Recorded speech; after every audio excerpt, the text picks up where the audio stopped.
Fala pessoal, tudo bem?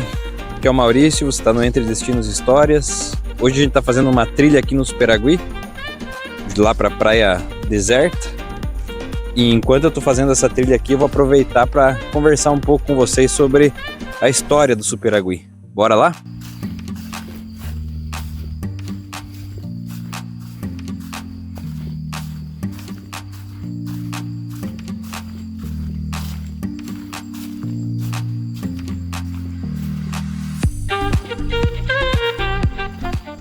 Bom, o Superagui, se você não conhece, ele é uma ilha que está localizada aqui no litoral do Paraná, mais próximo aqui dos municípios de Paranaguá e Guaraqueçaba. Inclusive, o Superagui ele pertence ao município de Guaraqueçaba.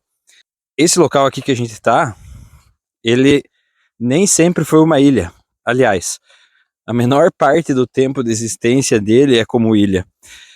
Na verdade, o Superagui ele era uma península que se conectava com o continente ali próximo ao estado de São Paulo, próximo ali ao Ariri, por ali. Porém, como a região aqui era uma região de bastante navegação e continua sendo, né, para facilitar esse contato entre os estados e entre os municípios aqui da região, Paranaguá, Cananéia, Guaraqueçaba, é que foi aberto o canal do Varadouro. E a abertura desse canal, do Varadouro, fez com que o Superagui virasse uma ilha. Bom, aqui vocês têm uma noção. Eu vim ali do vilarejo, não consegui vir pela praia. Se eu viesse pela praia eu sairia aqui, né? Mas a maré estava muito alta. Eu tive que vir pelo vilarejo. E agora a gente vai se dirigir lá para o lado da praia deserta. O que se sabe sobre o Superagui está muito ligado, lá nos seus primórdios, àquilo que portugueses e espanhóis entendiam como sendo terras de cada um deles. Lembra que quando a gente fez o vídeo lá sobre Colônia do Sacramento, a gente falou que os portugueses foram empurrando com a barriga a linha do Tratado de Tordesilhas, desde Cananéia, a princípio, que está logo aqui acima, passando por Laguna, depois passando lá mais abaixo ainda, onde a gente conhece hoje como sendo já um território uruguaio, a parte do Chuí, a parte da Fortaleza, passando ali por onde a gente já passou, inclusive, né? Próximo ali a La Paloma, a Cabo Polônio, onde os portugueses construíram uma fortaleza de Santa Teresa, e chegando finalmente lá em Colônia do Sacramento, que era onde a gente estava no mês de dezembro, no Natal. Hoje, aqui em março de 2025, aproximadamente aí 3 meses depois, a gente está num dos primeiros pontos de discórdia a respeito do Tratado de Tordesilhas. Por quê? Porque se o tratado, o marco final ali do que pertencia a Portugal, iria até Cananéia, Por que o Superagui é Brasil hoje? Isso, é claro que a gente tem uma explicação. Já em 1530, 30 anos após aqui a chegada oficial dos portugueses ao Brasil, que a gente vai ver que não necessariamente Pedro Álvares Cabral foi o primeiro português aqui a pisar no nosso território. Primeiros 30 anos, Portugal já evitou aí esforços de ocupação das áreas próximas aqui à Cananéia para conseguir garantir o avanço no território. Com isso, a gente tem os primeiros registros aí de vilas portuguesas, onde portugueses se misturavam aí com os povos indígenas, criando pequenos povoados, vilarejos, ali nos anos de 1540, 1550. E isso, é claro, que fez com que os espanhóis começassem a abrir o olho. Eles não iam deixar barato com que um território que, a princípio, naquela divisão de mundo que duas nações fizeram nos anos de 1400, eles não queriam deixar que essa divisão não fosse levada a cabo, né? Eles queriam o território que, naquela divisão que eles fizeram bilateralmente, constava como deles. Então, ali nos anos de 1540, os espanhóis começaram a se organizar para mandar expedições aqui para essa região do Brasil, essa região aqui da Baía de Paranaguá, para garantir que essa área fosse deles, né? Fosse não só deles no papel, mas deles também de fato, de modo a tentar expulsar os portugueses que aqui já se encontravam. Bom, vou dar uma pausa aqui para fazer um panorama geral. Toda a trilha, pessoal, a gente passa por costeando aqui áreas alagadas, né? Inclusive ontem choveu bastante, então tá bem alta a água aqui em certos lugares, a gente até acaba tendo que passar por áreas alagadas. Só que é uma trilha bastante agradável de ser feita, porque primeiro a gente tá aqui no litoral aqui, né, numa ilha que era uma península e não existem grandes elevações, né, para você subir. Segundo, porque a maior parte da trilha ela é em meia mata fechada. Então você não passa muito sufoco com o sol, né? Nem com o calor. O clima ele é quente, mas é bastante úmido. E aqui embaixo das árvores ele acaba sendo fresco, né? Bom, mas como vocês percebem, né, nós falamos português e não falamos espanhol. É sinal que alguma coisa de errado aconteceu nesse meio tempo. E de fato, várias coisas deram errado. Uma das maiores expedições que veio para cá foi a de Juan de Sanabria. E essa expedição, ela é contada através dos relatos do Hans Staden.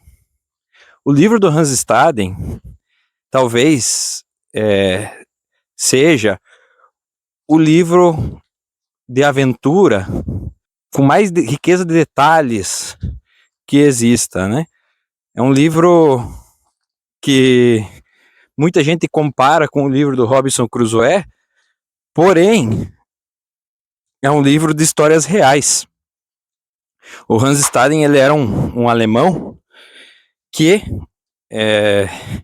com seus 20 e poucos anos de idade decidiu sair da casa dos pais ali onde morava e se dirigir à Espanha para fazer parte dessas expedições, dessas excursões, uma vez que ele era um soldado arcabuzeiro, como se chama. E o Hans Staden, ele acabou vindo nessa expedição do Juan de Sanabria. Uma expedição que, ao chegar aqui na Baía de Paranaguá, aqui próximo ao Superagui, enfrentou diversos infortúnios. Muitas tempestades, talvez até piores do que a que a gente passou aqui ontem. E, como refúgio, né, o Hans Staden acabou entrando, né, o navio que o Hans Staden estava, acabou entrando sentido Paranaguá, aqui na Baía de Paranaguá, e percorreu esses canais que existem por aqui para se proteger do mar brabo que se formava ali devido às tempestades. O Hans Staden, então, em 1548, por aí, ele já avistou os portugueses aqui, convivendo com os índios, e ele relatou isso no livro dele. Ele veio 2 vezes para o Brasil. O Hans Staden ele vai voltar aqui no canal com mais força mais para frente, principalmente no litoral de São Paulo. Mas esse livro dele, ele é uma base historiográfica para muitos pesquisadores. Ele já foi um sucesso na época de lançamento, traduzido para diversas línguas. E ele acabou sendo, as edições, né, foram editadas, complementadas com o tempo e melhoradas, com notas de rodapé, que comprovam realmente que aquilo que o Hans Staden escreveu, ou ditou para alguém, que alguém escrevesse para ele, né, que era muito comum na época, era realmente verdade, realmente aconteceu. Pois conseguiu-se cruzar as informações, né, daquilo que consta do livro dele, com outras anotações, diários de bordo, entre outros. Costuma-se dizer, então, aqui no Superagui, que o Hans Staden ele encalhou aqui na praia deserta. E é esse lugar que a gente está indo agora. Além de encalhar ali, ele teve contato, então, aqui com nativos, com indígenas, com portugueses que aqui viviam, antes de zarpar ali para o litoral de São Paulo, que ele retornou para ali para fazer defesa, né, de alguns outros pontos. Depois acabou sendo sequestrado pelos indígenas. É uma história bastante longa que a gente vai contar mais para frente. Mas o que tem-se aqui no Superagui é que o Hans Staden talvez tenha sido a primeira pessoa que descreveu o Superagui e que falou sobre o Superagui nos seus livros, mesmo que indiretamente, mesmo que não querendo necessariamente descrever essa porção de terra, essa península na época, mas acabou falando sobre ela por ter passado por aqui. Bom, se você ainda não sabe, eu sou uma equipe de um homem só, ou seja, eu faço toda a pesquisa, o roteiro, mapeio os lugares para vir filmar, vou até os lugares, faço as filmagens, edito e depois posto aqui para vocês. Então, esse trabalhão todo aí, eu acho que merece um pouco de reconhecimento. Então, se você quiser, claro, deixar o like aí para mim e compartilhar esse vídeo com os teus amigos e familiares, vai ajudar bastante a continuidade desse trabalho aqui que eu estou fazendo e vai me ajudar a trazer cada vez mais novas histórias para vocês. Valeu, pessoal. Bom, depois disso, a gente tem relatos também de que os portugueses chegaram aqui próximo a Guaraqueçaba com o intuito de sequestrar indígenas para levar ali para a região de São Paulo, para a região de São Vicente, e para o trabalho forçado, é claro. Porém, nessas primeiras vindas, eles acabaram encontrando ouro na região. Ou seja, Guaraqueçaba ali, essa região de Guaraqueçaba, aqui do Superagui, já que era uma península, né, era conectado, acabou começando a ser explorado pelos portugueses em busca de certa quantidade de ouro, por mais que não fosse uma quantia aí muito expressiva, mas era um ouro que ainda não havia sido encontrado no Brasil, né? A gente foi ter o ciclo de ouro somente anos depois, e inclusive a existência do ciclo do ouro fez com que aqui no Superagui e em Guaraqueçaba a economia perdesse muita força, né? Porque as pessoas que exploravam ouro aqui acabaram deixando aqui a localidade. Passada essa fase que a gente teve de exploração portuguesa aqui junto com os indígenas, né, utilizando-se da mão de obra dos indígenas, a gente teve uma segunda fase de exploração e colonização do Superagui, que é uma colonização essencialmente dos jesuítas e com objetivos agrários. A gente tem até aqui no caminho entre a vila aqui do Superagui e o canal do Varadouro, a gente tem ruínas ainda dos jesuítas, que aqui se estabeleceram nessa segunda fase aqui de colonização do Superagui.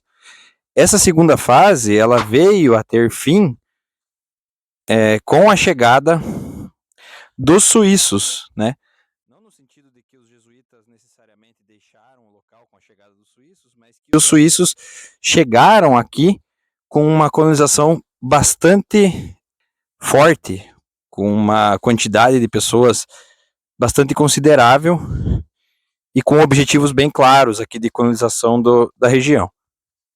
Essa colonização suíça, inclusive, ela se iniciou ali nos meados do século XIX, ali aproximadamente em 1850, e um dos grandes representantes, ele é conhecido até hoje aqui, que é o William Michaux. Esse suíço que chegou aqui com seus 20 e poucos anos e acabou se tornando o pintor do Superagui. Ele fez diversas obras de arte que identificaram o local, fizeram com que se representasse o local na época em que ele viveu aqui. Ele constituiu família aqui no Superagui e, eu acho que o mais importante de tudo, ele costumava escrever cartas para seus familiares, para seu pai inicialmente, depois para suas irmãs que permaneceram na Suíça, onde ele descrevia aqui com riqueza de detalhes toda a fauna, a flora brasileira, e realmente impressionado aqui com o que ele estava se deparando, né? Algo que ele nunca tinha visto na vida dele anteriormente.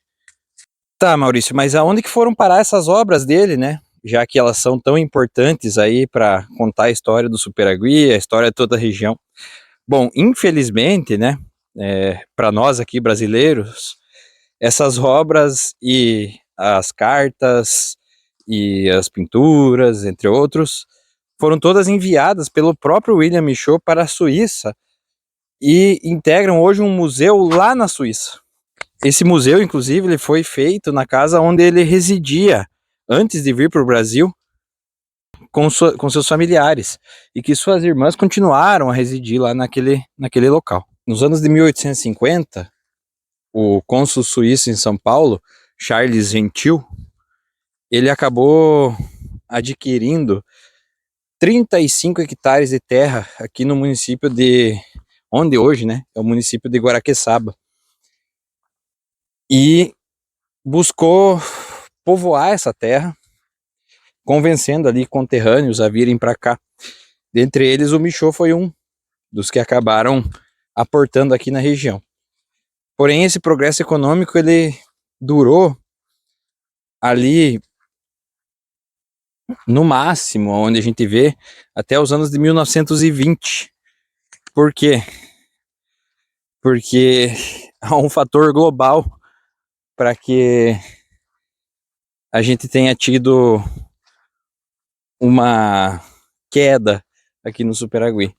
E esse fator global foi a crise de 29, que acabou afetando, inclusive, o Superagui, né? Esse lugar aqui tão intocado, né, e preservado, também foi atingido aí por uma crise econômica, e as famílias acabaram saindo daqui e buscando novas oportunidades já em centros maiores, né? Retornando ali ao estado de São Paulo, se dirigindo a Curitiba, que já estava começando a se consolidar como uma cidade importante, né? Bastante importante em toda a região sul aqui do país. E, a partir daí, o Superagui, ele passou por uma grande fase de, eu não diria declínio, mas uma fase com onde pouco chamou atenção, né? Onde as pessoas não conheciam da existência do Superagui.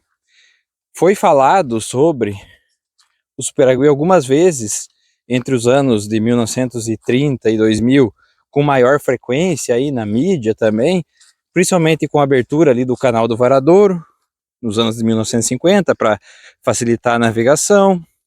Também com as fazendas de búfalo aqui que o governo do estado pretendia transformar essa região aqui toda, interferindo até mesmo de uma maneira criminosa aí no equilíbrio ambiental aqui da região. Mas o Superaguaí acabou se tornando muito mais uma ilha aí de destinada à pesca, de locais, de pescadores locais, de caiçaras, de habitantes que nasceram aqui, do que um local para outras atividades econômicas.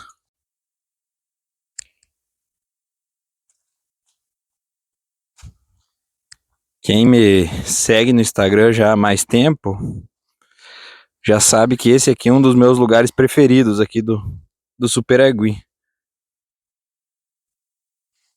A calma que isso aqui traz, pessoal, é indescritível.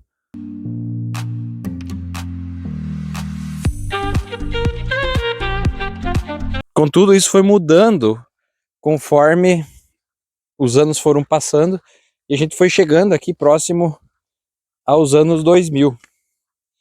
Já nos anos 2000, a Ilha do Mel ela já era uma ilha conhecida como um bom ponto turístico, né? Não era uma ilha com tanta infraestrutura como existe hoje, né?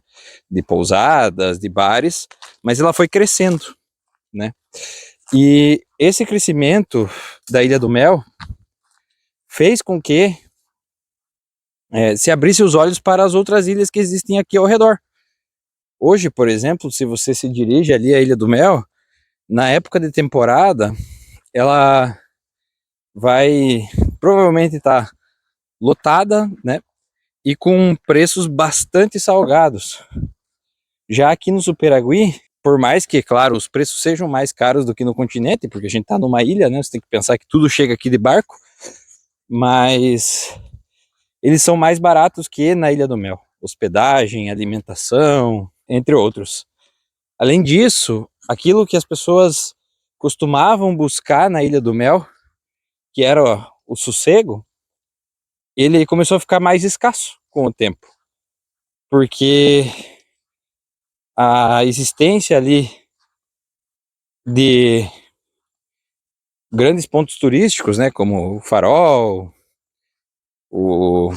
a Gruta de Encantadas e tal, foi atraindo cada vez mais gente, mais gente, mais gente para lá.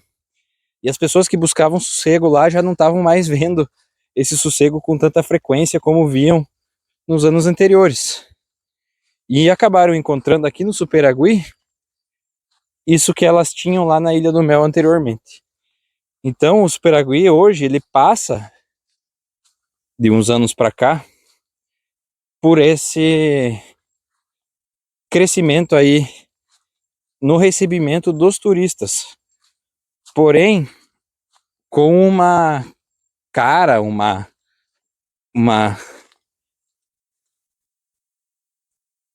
característica, com até mesmo, eu diria, uma vocação de turismo mais tranquilo. Eu tô ficando aqui na pousada do meu compadre e da minha comadre, do Ike e da Tati, e eles já estão há alguns anos aqui na pousada. E eles mesmos me relatam como o perfil do turista aqui, ele é um perfil de turista mais tranquilo. Claro, a gente tem épocas e épocas, né? Por exemplo, aqui o Ano Novo, ele costuma ser mais cheio, né? E com um pouco mais de movimentação. Mas, por exemplo, o Carnaval, eu conversei com o Ike sobre isso, ele me disse que foi um Carnaval bastante família, bastante quieto, onde as pessoas puderam aproveitar aí toda a natureza, toda a praia ao redor. Isso faz com que o Superaguí, ele seja um bom destino, ou continue sendo um bom destino para famílias, né? E a gente vê realmente, desde a outra vez que eu vim aqui para dar uma mão ali pro Ike no bar e ficar ali na pousada e conhecer o Superaguí, a maior parte das pessoas que eu atendi ali, que daí é aí que você percebe, né, quem que tá frequentando a ilha, eram realmente de famílias, de casais, muitos casais de idosos, que vem buscar aqui no Superagui essa tranquilidade que ele já não encontra mais com tanta facilidade ali na Ilha do Mel, sem ter uma distância muito maior. Para quem sai de Curitiba, realmente é um passeio bem tranquilo de se fazer. Tá, Maurício, mas como que faz para chegar no Superagui? E é muito difícil? Tem muita burocracia para fazer? Onde a gente pega os barcos, né? Bom, basicamente, como é uma ilha, né? Como vocês devem imaginar, a gente chega aqui só de barco, que são as famosas ali chamadas de voadeiras, né? Esses barcos a gente pega bem próximo ali do centro histórico ali de Paranaguá, e eles se ficam, né, estacionados em um trapiche particular, onde saem barcos tanto para cá quanto para a Ilha do Mel, quanto até mesmo para a Ilha das Peças, por mais que seja menos procurada. E você consegue ali pegar esses barcos. Eu vim com o barco do Renato, o Ike me passou o contato dele antes, mas eu já tinha da outra vez. Mas é importante que você tenha, né, esse contato de alguém que tenha a voadeira, para saber o horário que ele vai sair dali, naquele dia que você está pensando em vir, para saber se é possível vir naquele dia, porque o tempo aqui é uma coisa que influencia muito, porque a gente passa 50 minutos mais ou menos dentro do barco vindo para cá, e em dias de tempo ruim, vocês devem imaginar que até mesmo por questão de segurança o pessoal acaba evitando de vir, né? Evitando de fazer a travessia. A primeira vez que eu vim para o Superagui, inclusive, eu tive que atrasar em um dia a minha vinda, justamente por questão climática, porque os barcos não estavam passando. Tá, Maurício, mas daí tu quer me causar medo com isso, né? Não necessariamente, tá? A travessia, a maior parte dela é bastante tranquila. Eu vim com a Pandora, como vocês podem ver aí das imagens, e a gente não tem grandes problemas ali na travessia quando o tempo tá bastante bom, né? Como tava nesse dia que a gente veio, que eu vim com ela. É claro que a gente tem alguns pedacinhos um pouco piores, por exemplo, quando ele costeia a Ilha das Peças, o barco costuma pular um pouquinho mais, mas não é nada assim que não dê para você vir ou que você vai ficar muito assustado, tá bem? Valores, vai variar muito da época que você está vindo, né, de como que deve estar o preço dos combustíveis também, isso também mexe, mas eu nessa vinda, eu paguei R$60 pela travessia, só a ida, né, só a vinda. Não é uma travessia tão cara, haja vista que você fica ali 50 minutos dentro do barco, e a vista compensa muito, tá, pessoal, porque você passa logo na saída costeando todo o porto de Paranaguá, então você vê os grandes navios, embarcações, depois você costeia a Ilha do Mel, então você vai acabar vendo toda uma lateral da Ilha do Mel, que normalmente a gente não enxerga, né, e vai acabar enxergando o farol também, a sua lateral. Depois você vai costear ali a Ilha das Peças, e você vai ter toda a vista aqui da vila, aqui do Superagui na chegada, que também é bastante bonita. A vila do Superagui, aonde a gente fica hospedado ali, ela é virada pro continente. Então você vê um pôr do sol bastante bonito também, que se põe ali atrás da Serra do Mar. E aonde a gente tem a saída para mar aberto, é aonde eu tô chegando agora.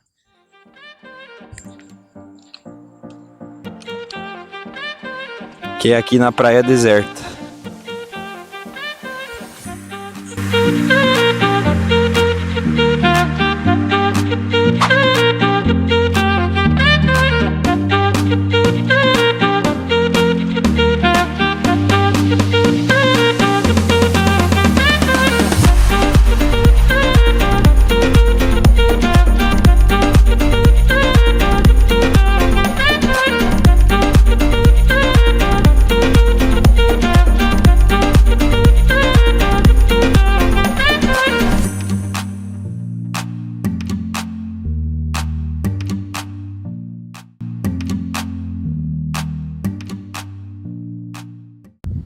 Contada a história do Superagui, agora é hora de dar uma voltinha aqui pela vila.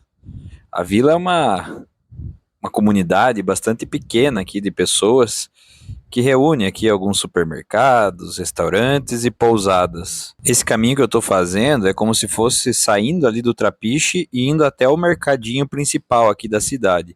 Nesse caminho a gente passa aqui pelo Bar do Okdov. O Bar do Okdov é o bar onde acontece a maior expressão cultural aqui do Superagui, que é o fandango. O fandango, ele é uma música típica, com dança típica, acompanhada de dança típica, que infelizmente eu não pude filmar, porque a gente está em época de quaresma e ele respeita a quaresma. Além do fandango, coisas que identificam o Superagui são a pesca, o turismo. Atualmente, a vila vive desses dois fatores, ou seja, eles dependem de uma boa pesca para o dia a dia, e isso normalmente acontece porque a existência, a abundância dos peixes aqui é notável, né? Além de peixes, camarões, entre outros. E o turismo também, como eu disse ali durante a trilha, tem se incrementado bastante nos últimos tempos, principalmente com a Ilha do Mel já sendo um destino muito conhecido e se tornando um destino atualmente bastante caro, né, bastante custoso, e também com menos sossego do que ele tinha nos anos passados. Aqui no Superagui não, vocês podem ver, eu estou num dia de semana aqui como outro qualquer, e a gente só se depara com pessoas que vivem por aqui. Então ele é uma boa pedida, inclusive para você que quer passar uns dias de home office, você consegue passar uns dias de home office, você encontra boas pousadas aqui com Wi-Fi e você consegue passar esses dias aí com uma grande tranquilidade. Em relação a mercados, o Superagui tem uma série de mercearias, né?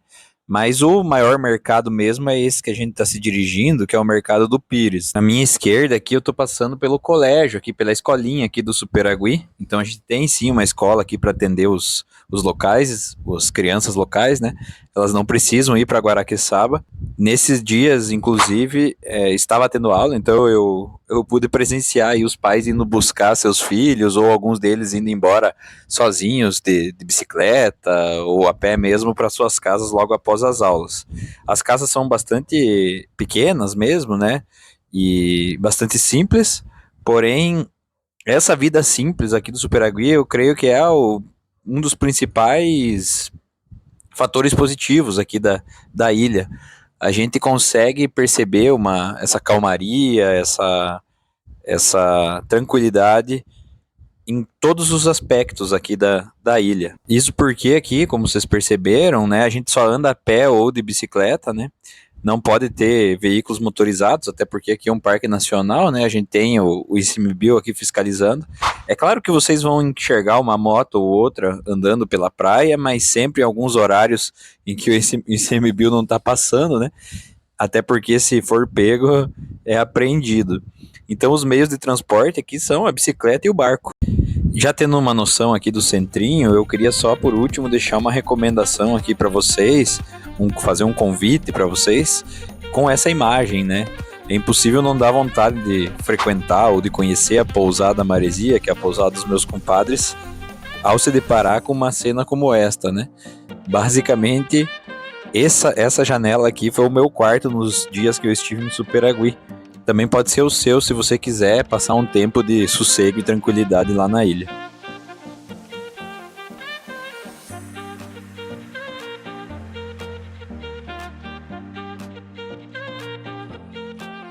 Bom, é em mais uma saída de trilha aqui do Superagui que eu termino esse vídeo.